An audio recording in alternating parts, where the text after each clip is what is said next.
Sanibonani bathandekayo, this is Pastor Fullness.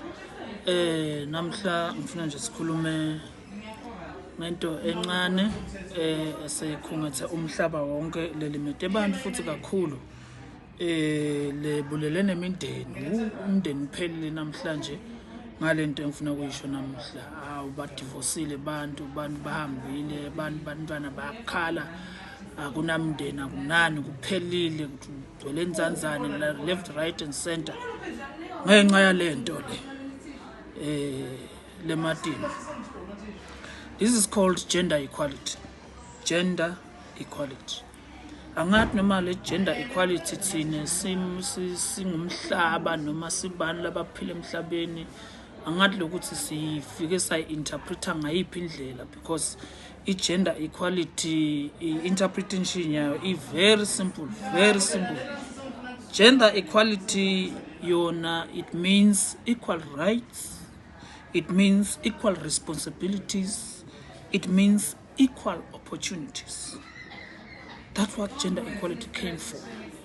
So angathi sive noma umuntu engcondweni yakhe ukuthi yena uthi nakathola this kind of gender equality empilweni yakhe kundekani, because gender equality empilweni ayiketeli kutokwenda wena ube ngcono kunalomunye, and ayiketeli kutokwenda wena ube much more superior than the other. But gender equality beyivele ikhona ndvulo, beyivele ikhona kadzeni. NeLibhayibheli gender equality iyayisupporta because it was vele yayikhona. uNkulunkulu nakakha abantu wakha abantu kokuthi babe equally bahloniphane. Nasifuna nje Galatia 3:28 ukhuluma ngokuthi akunamjuda, ukhuluma ngokuthi akunandvodza akunamfati. These people are equal. They are equal in front of the Lord. But angathi ukuthi thina sibantu this kind of gender equality sithathe angathi sayenda in, because in most cases ukhanza ukuthi thine we are manipulative most of the time. Nangabe nje sesibo CEO emsebentini sibo babe noma sibo make, we are CEOs, we are head teachers, we are head mistresses. Ukhanza ukuthi we are misusing this kind of gender equality. So most of the people now, they hate gender equality because it is me and you who have misused gender equality. Equal rights, equal responsibilities, equal opportunity doesn't mean we are the same. When you have equal right, it means I am equal to you. When you have equal responsibility, that means I am the same to you. No, we are not the same. Gender equality doesn't mean we are the same.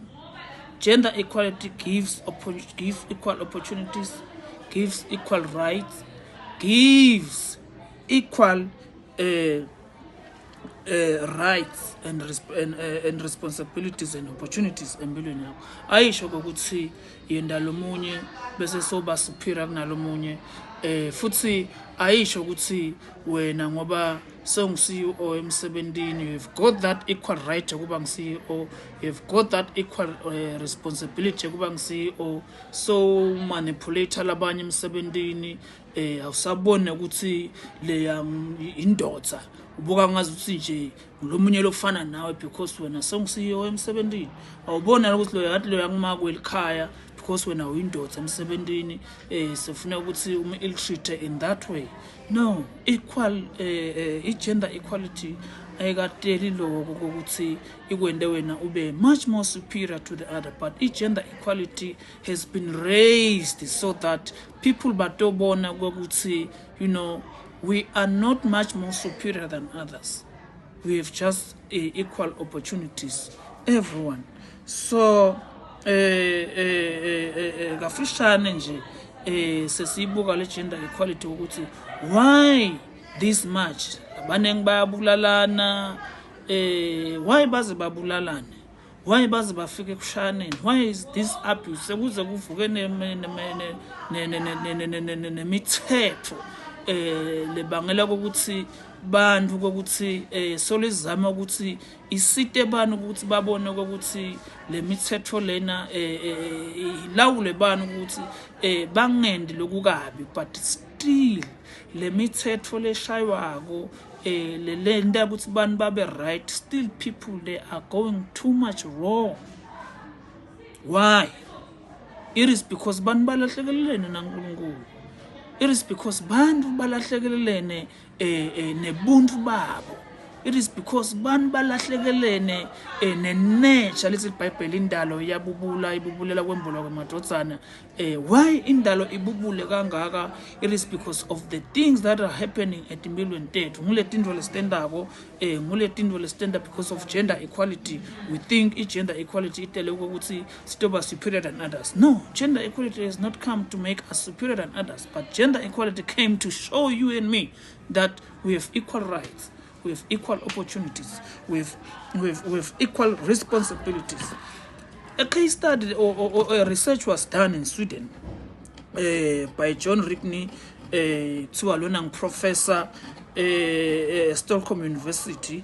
Utsi lo professor lona in most of the time women, when they've got these top jobs in Sweden, they are the ones who divorce most of the time. Wow. Why is it happening like that? We would see most of the people in Sweden, Barcelona, gender equality ibukwa kakhulu, yona ibukwa kakhulu, yona inagiwe kakhulu, iya embrace kakhulu gender equality in Sweden, and most of the women in Sweden, they don't have husbands. They don't have families. Why? Because they have got top jobs. They are CEOs now. Once they have become CEOs, they divorce in Sweden most of the time. Why is this? Why? It is because in most of the time,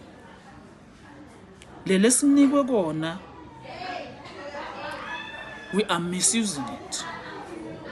Silahlekelene nendalo yaNkulunkulu. Silahlekelene naNkulunkulu. God wabeka Jesu, wabeka indvodza, wabeka umfati. Yabona indlela. Gender equality ke ayeketele ukuhlipita lokho, but we people siyakuhlipita lokho. You know, we people, we tend to ukuthi ngoba sesicashiwe sesisetulu kunalo, then sesicabanga ukuthi when you are a CEO at work doesn't mean you are a CEO at work ekhaya. If you are a CEO at work, awusiye CEO ekhaya. If head mistress M17, awusiye head mistress ekhaya. Ekhaya you are a wife. You are a wife ekhaya. And I'm a husband. Your husband will be always a husband. So if wena sofuna kuba ngibabe lakhaya, that means in nature angeke isakuvumela lokho. So men, they don't like noise. Men, they don't like umsindo. Men abafuna ukuphathwa, you know, bafuna ukuphathwa ngolomunye umfati ekhaya. So what they tend to do, they tend to leave that home because abavana umsindo. Why ulahlekelwe ngumndeni kangaka, umndeni uzulahleke kangaka, ubebede nomndeni uhlale because wena udiva ngazi uthi unemali, so udiva ngazi uthi ungcono kunemyeni wakho because umyeni wakho so hola kancane kunawe, so you tend to ill-treat your husband, so you tend to ill-treat other people because wena so udiva ngazi uthi ekhaya you are the person. Why mostly happen to you as women? Kwendakalani kuwe mfazi, kwendakalani kuwe mfati ukuthi ekhaya uzushiya umndeni because songisiyo M17. It is because you didn't embrace what you have. You didn't embrace God. You didn't embrace nature of God. If you embrace nature of God in your CEO, in your headmistress, in your lead as a leader, I am telling you, you won't have a problem. You won't leave your family. You will have a good life, Ekaya. You will have a peace, Ekaya, because you are bringing more a warmth, Ekaya, although you are a CEO, although you are a leader. So, kafishane nje lengushoko ukuthi gender equality asingayi-misuse bantu abamake i-gender equality when we read Genesis 2 verse 23 uthi indvodza iyathi lona ke sewulithambo lemathambo ami nenyama yenyama yami uyawubitwa ukuthi indvodzakade ngobe sewuthethwe endvodzeni ngako ke indvodza iyawushiya uyisenenina inamathele kumfati wayo bese baba nyama yinye. I like leli lithi ngobe sewuthethwe endvodzeni, sewuthethwe endvodzeni. Kude indvodzakade, kude indvodza leyathathwa endvodzakadini, but indvodzakadi kuze kuthiwe indvodzakadi nje ithethwe endvodzeni. So being a CEO at work, it doesn't mean now so indvodza. Being a headmistress at work, it doesn't mean ukuthi wena so headmistress like I. No. There is a head teacher like I, and will still be a head teacher like I. That is a man. We are not the same. We are not the same. Although we have equal responsibilities, although we have equal rights, although we have equal opportunities, it doesn't make me and you the same. It doesn't make me and you as fanan, as yours is fanan.